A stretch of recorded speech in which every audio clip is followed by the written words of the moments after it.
Hey guys, it's Jessica from Peace Love Books, and today I'm here with 15, I think-ish books that I need to read before the end of the year. We are in the last third of the year. We are entering the Burr months, September, October, November, December. Honestly, my favorite time of the year. I am so ready for these next 4 months. They are my favorite time of the year, the best atmospheric time for reading, and so I feel like just the best books come in fall and winter, so I am so excited. Like, I'm not excited about spring and summer when it comes to reading and like the vibes and like more cozy, more fantasy, and so I have a bunch of books that I have to read. So the first one's actually gonna be soon because for my Patreon I'm going to be reading a book that my sister chooses for me to read, and it is her favorite book of the year. So I did not get to do this. I was going to add it on to my last vlog, but I ran out of time, so I'm doing this as a Patreon exclusive, and that's going to be Quicksilver. This book absolutely blew up this year. I feel like one of the only people who have not gotten to reading it yet. I don't even know what it's about. I just know it's a fantasy romance, and I think I'm gonna love it. So I'm very, very excited. Even people I know who are definitely more harsh raters loved this book, so I am just like prepared to be obsessed. So I just have to find a good time to read because it is long. It is 600 pages, and I've heard nothing but amazing things. I actually read my first Callie Hart book at the beginning of this year, Requiem. Loved it. It is definitely a contemporary romance, so it's very angsty and darker though. It is really, really, really good. So if you do enjoy this, I'll read Requiem, but I have to read this for sure. The next one I actually picked, if you have watched my September TBR, I have to read this in September, but it was on my list to read anyways. Ideally the rest of the series, but knowing me, might not happen. But I just have to continue reading the Boys Atonement series. I know everyone's obsessed with this, but listen, I just read a book that like obliterated my heart. I was sobbing reading it, and I don't do well with emotions, so I don't like crying in books, and I feel like this whole series everybody is very emotional reading. I like angsty emotional things, but not ones that like break my heart. Like, I need time to process. So it has been a long time since I first read Binding 13, but I have to read Keeping 13 in September and finish it. It's just got such small text, and this one's also like 700 pages, but I'm very excited to finish their story so I can go on to Joey and Aoife's because I know people love their story. So I'm gonna read this in September. It'll happen.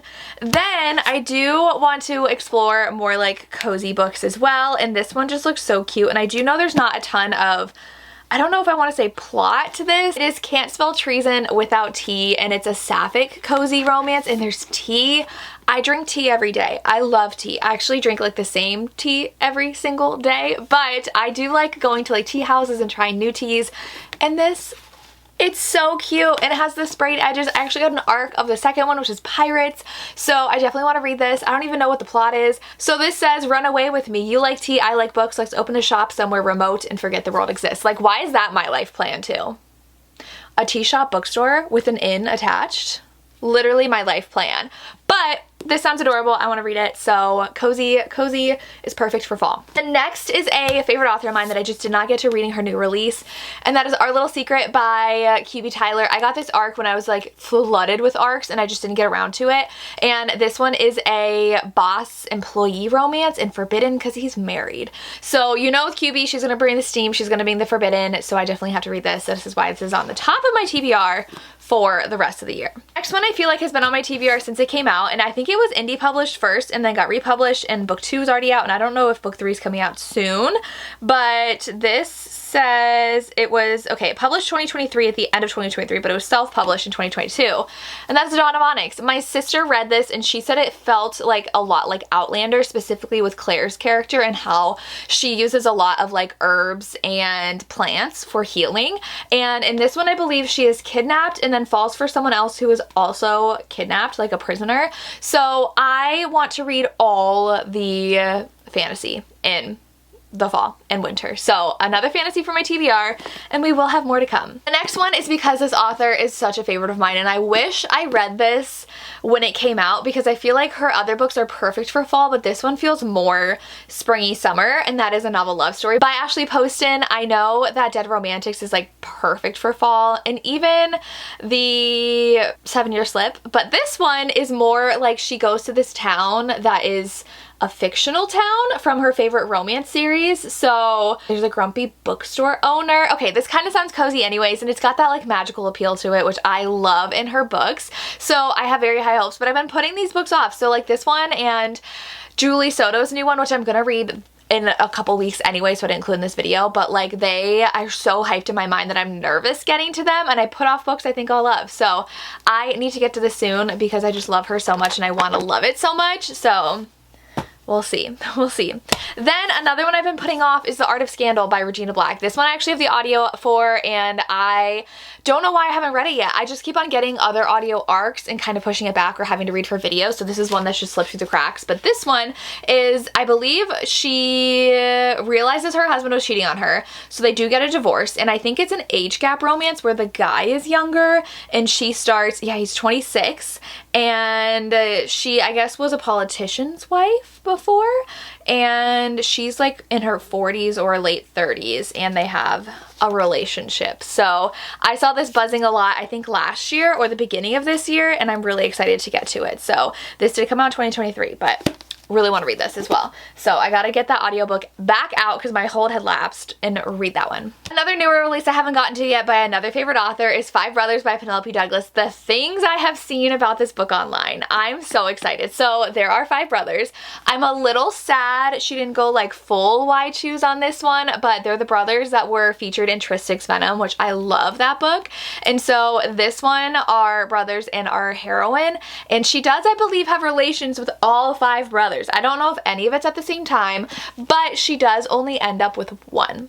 So I think it's a Credence situation plus two more guys, because Credence was with three guys, and she does end up with one person in Credence. But this one also is a chunky one. This one is over 500 pages. So this is gonna be a lot to get to, but I'm very excited. I love Penelope Douglas. I read every single one of their books and love them. So obviously I have to get to that one before the end of the year. I also have not gotten to this one yet because the hype scares me, and that is Bride by Ali Hazelwood. This one, so many people read it and I feel like so many people loved it, but it's very different than what I've read from Ali Hazelwood, so it does make me nervous. But it is a werewolf romance, and I believe it is not Omegaverse, but people get confused and say it is because there's nodding in here.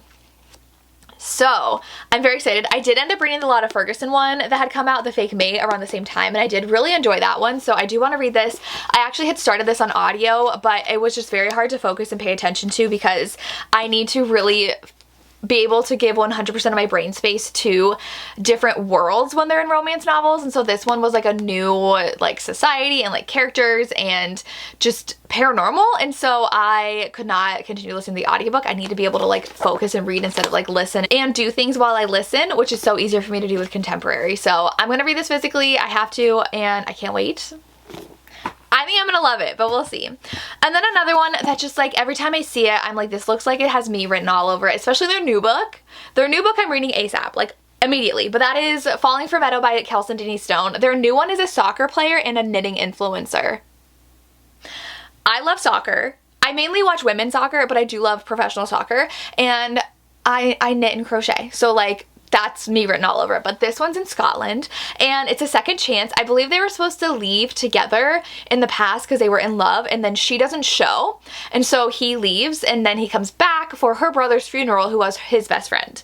And so it does sound sad, but he wants to save the distillery while his parents are gone. So, and she's there. So this sounds like it's gonna be angsty. I'm very excited. This is one that I really have had my eye on for a while. I just haven't had time to pick up yet. Then I have 3 fantasy and romantic suspense left. So the next one is Spark of the Everflame. This is another one I've seen everybody get really excited about. I see books that I see people raving about and I'm like, I'm gonna love it, buy it, and I buy it and it sits on my TBR because I have a million and one things to read and I never get around to what I need to read. So this one is actually not too long. It's just over 400 pages, and I think though that people love book 2 better. So I am wary starting a book where I know people like the next one's better, so you kind of have to like get through the okay to get to like the amazingness. But this one I don't even know what it's about. I just know that they are fantasy romances. Her mom disappeared. She has to figure out what's happening. The king is dying. His heir is watching her every move. There's a rebel alliance. things are happening. Then this one I'm so excited for. So I did get this for my birthday from a friend, and it is Never Stay Gone by Tal Bauer.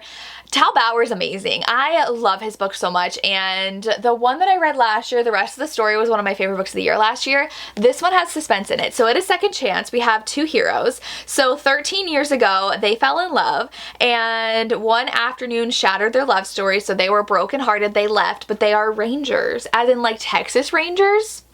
As in like the police force Texas Rangers. And at first I was like, is that like a hockey team or something? But because Tal Bauer writes a lot of hockey. But this one, they don't think they'll ever see each other again, but then they get a call about 6 bodies being pulled out of a mass grave, and the governor sends one of them to run the investigation. So he goes back to his hometown and is face to face with Deputy Shane, who was the guy that like they broke each other's hearts 13 years ago. So they have to work together to solve this crime. And obviously they're gonna fall back in love. So like feelings, emotions, dead bodies, and like figuring out who killed these people. This sounds so good. I think I'm gonna love this. So it is on my TBR for the rest of the year. Then this one is because I just got book 3 in the mail. And I have books 1, 2, and 3 now. And have I read them? No, but I will, and it is Belladonna. I've heard so many people love these books, and Foxglove and then Wisteria just came out, and they just seem so like whimsical and magical. And so this one, and they are YA, which does make me hesitant, but I do know I fly through YA fantasy. So this is 400 pages, but it's not the same as like high fantasy 400 pages. So she was orphaned, she's 19, and oh, their mother's restless spirit comes back claiming she was poisoned. So she, of the family she's living with maybe, and she has to help figure out who killed her. So I don't even know the plot. It just sounds good. And then the last one I really want to read was also a gift for my birthday from Kimberly, and that is One Dark Window. My sister read this and loved it. Tori read it and loved it. I know it's very dark, like gothic fantasy, which sounds really great, and it's only a duet. So I feel like, or a duology, whatever you call it when it's fantasy, but I feel like I would really, really love this, and it just seems perfect for fall, and it's not even 400 pages, so I feel like I can fly through this. And it says that she needs a monster. Oh, and he's an ancient spirit trapped in her head. He protects her and keeps her secrets. Interesting. And then she meets a mysterious highwayman. So I feel like this is also kind of like historical. So very, very excited to read this. And those are the 15 books that I hope to get to before the end of the year. Let me know which one of these I should have at like the very, very top of my TBR get to first. Maybe I will do a reading vlog reading these and trying to knock them out before the end of the year. But that is all I have. If you've made it this far, leave me a teacup emoji or like the tea bag emoji. Anything to do with tea, because I really want to read the Can't Spell Treason Without Tea book. So leave me anything to do with tea. And that is all I have. As always, thank you so much for watching and have a good day. Bye.